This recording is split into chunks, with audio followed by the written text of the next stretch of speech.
इस बात में तो सिंध हुकूमत नाकाम हो गई कि वो इलेक्शन कमीशन से अपनी मर्जी का फैसला करवा सके।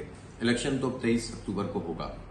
अब एक नया जाल ये लेकर आए हैं कि हम 2 हिस्सों में इलेक्शन कराना चाहते हैं और रात को आज उन्होंने खत भी भेज दिया है। मैं समझता हूं कि इलेक्शन कमीशन ऑफ पाकिस्तान को फौरी तौर पर इसे मुस्तरद कर देना चाहिए, इसलिए कि पहले ही धांधली के बहुत से मंसूबे सिंध हुकूमत ने बनाए हुए हैं।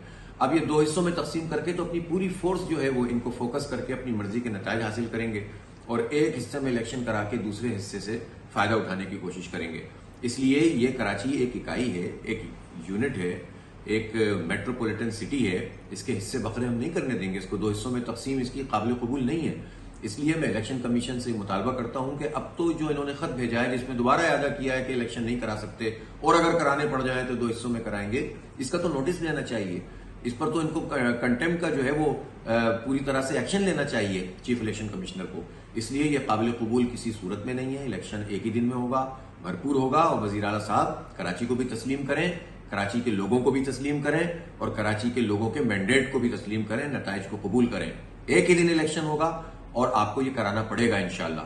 पूरी अवाम को हम लाकर खड़ा कर देंगे इस फैसले के हक में कि हम कराची को तकसीम नहीं होने देंगे। एक ही दिन में इलेक्शन होगा।